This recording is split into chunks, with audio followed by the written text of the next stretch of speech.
This is Sunday Naked Brunch. Yours truly, G-Man, here on 88.7 FM and GoBrave.org, where it is my privilege right now to bring on the air with me a true legend in the field of progressive rock music. Now, her distinctive vocals are unmistakably angelic in style, and she continues to sing and perform with her band today. It is with great pleasure I introduce to you the heart and soul of the band Renaissance, Miss Annie Haslam. Annie, are you with me? I am. Thank you for that lovely introduction. Oh, my pleasure. I had numerous callers checking in this morning, and they were so looking forward to hearing this interview. So I'm looking to hear about what you have to say as well. So now, just to take you back to the beginning now, from what my information is, you were born in Bolton, England, which is just outside of Manchester proper. But you now reside in Bucks County, Pennsylvania. That's correct? Yes, it is. Yeah. Now, how did you come about to settle down in Bucks County, PA? Well, I married a man from North Wales, Pennsylvania. It's strange that I should move 3,000 miles and end up in North Wales. That's very interesting. It's actually a beautiful area. Yeah. I'm not there now because we didn't stay together. But I'm still in Bucks County, and it's just beautiful. It's very much like England in this area. It is very nice. I've had the opportunity to visit there numerous times around the New Hope area myself, and gotten a little further into the state. So it is a very nice area. Yes, I want to go back to the beginning of your career. Now, what was your earliest recollection of music? What were you listening to? What did you listen to? What were some of your favorites and some of your influences in music? Well, I think that the furthest I can go back to, my father was an amateur comedian singer, and he had a wonderful voice. He had an operatic voice, actually. And he used to sing all the standards and Nat King Cole songs, and I used to love them. I was like, 4, 5 or 6 years old, and when he was going out and doing this, it was just a hobby, really. It wasn't, Sure.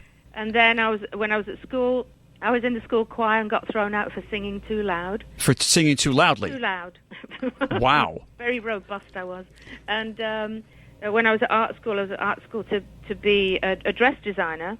And while I was there was, a lot of the students used to sing. We used to gather, and I wasn't the singer. I used to sit and listen to all these other amazing singers. I didn't even think about me being a singer, even though my brother Michael was managed by Brian Epstein. I read that just recently. Yes, he was a bit of a pop singer, and Brian Epstein, of course, was the original manager of the Beatles. Yes. And he managed Michael, and Michael did he was on the same bill as on the Christmas shows, the Beatles Christmas shows. Wow. He did all those Christmas shows, yeah. Fascinating. Yeah. Fascinating. He had a fantastic voice, a cross between Roy Orbison and Elvis Presley. All right, so, interesting. So now wonderful. You were involved with like you said, the dressmaking thing, but how did you then decide at one point, I'm going to sing, I'm going to be got in this crazy industry? I left art school and I went up to London, and I got different jobs. I got a tailoress at a Savile Row Tailors, which was wonderful situation to be in. But then the recession happened. That was in the 60s, and he had to let several people go, and the people that had to go were the ones that were, were the last to join. That was a shame because it was a great place to be. But I learned some things there. It was great. And then I went to another big company as a sketcher, and and another place that took me on and gave me an interview and asked me to sit and do some ideas and everything. They stole my ideas. Oh. And then I thought, I can't stay in this business. And I was heartbroken. I called my mom and dad. I said, I'm leaving this job. I had my design stolen. And they said, we're going to Canada. Why don't you come with us? So they paid for me to go to Canada for a month with them. So I went in for a couple of talent competitions because I'd started singing just before I left for Canada. A boyfriend I had at the time, Eric Peacock, was the catalyst, really, I think, of it all. He heard me singing at a party. We used to go to parties, and he said, Annie, he said, you've got a great voice. He said, let's put you in for some talent competitions. And I kept winning them. And then when I was in Canada with my mum and dad, we went to the Brunswick Tavern in Toronto, and they had a talent night, and I got up and I sang those were the days. It was written on a big piece of cardboard, and I won, and it was fantastic. And then it's really interesting because later on in the 90s, I got to meet and become very friendly with Tony Visconti, who was married to Mary Hopkins. Mary Hopkins, sure. Yeah, and so that was very interesting that I should end up writing songs with him and actually him producing one of my solo albums. Wonderful.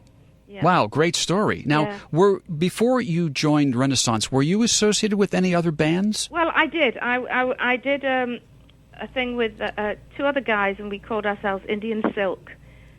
We did some Mamas and the Papas songs, and very light. So that was like along the lines of like a folk style. Yeah, it was like a folk thing. Anyway, we did one wedding. I don't remember doing anything else. I was terrified. Now, imagine if there was ever a recording of that available, what that would be worth. Yeah, but there isn't. Wow. I remember wearing a long silk caftan. I did various jobs when I got back from Canada. I ended up as a receptionist for a flour mill. Oh, my. In Ponders End. And while I was there, I was doing, talent competitions again. And then we found this, and that's when I was told, I can't remember who told me about this, but I went for an audition at the Showboat in the Strand. And it was to be with like a cabaret group. I got the job, and I was there, I'm not sure how long, actually, maybe 9 months. And then the guitarist said to me, Annie, he said, your voice is so unique, it's just wasted doing this pop stuff, all these covers. He said, here's an ad for a band. It didn't say who the band was, but it looked interesting. And so I went for the job, and I got it on New Year's Day, 1971. So that was the I was going to ask you. I had heard that, and I wasn't sure if that was the true story, but yes, it is. So you actually answered an ad in a magazine. Yes. And you didn't know at the time who the band was. No, I didn't. Wow. So you got this gig now. So what I did is I called, made the the arrangements, and I said who was the band. They said Renaissance. We're called in England, and I bought the album.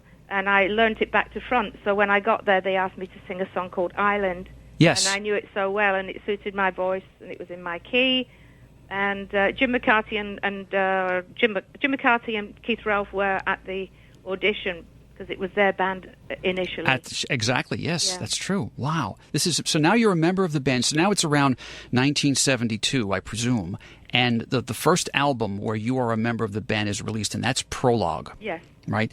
Now, I know if you listen to the album from the beginning, the first track that you hear that truly introduces us to the vocal sound that would become so familiar for us is Sounds of the Sea.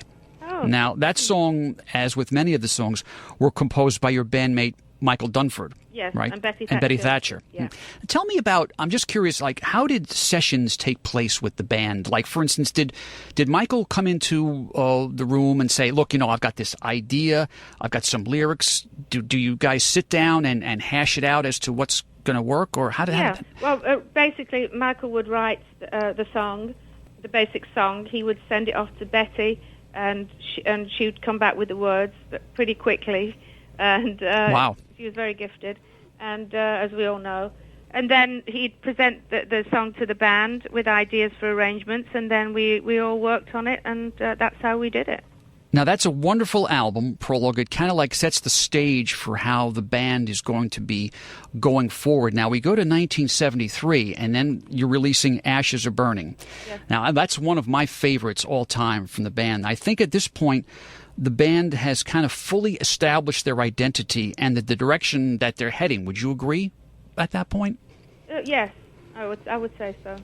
I would presume this, and correct me if I'm wrong now, the band kind of hit its peak during the mid-'70s, right? They were extremely popular on the East Coast of the United States, especially in the New York and Pennsylvania area. Yes. Now, was this by plan, or was it just accidental that this happened? I think that we concentrated a lot of our touring on the East Coast. Right. I wish really we'd gone to the West Coast, Midwest more, but for some reason we stayed more to the East Coast because the demand was there. Everybody loved the band so much. Exactly.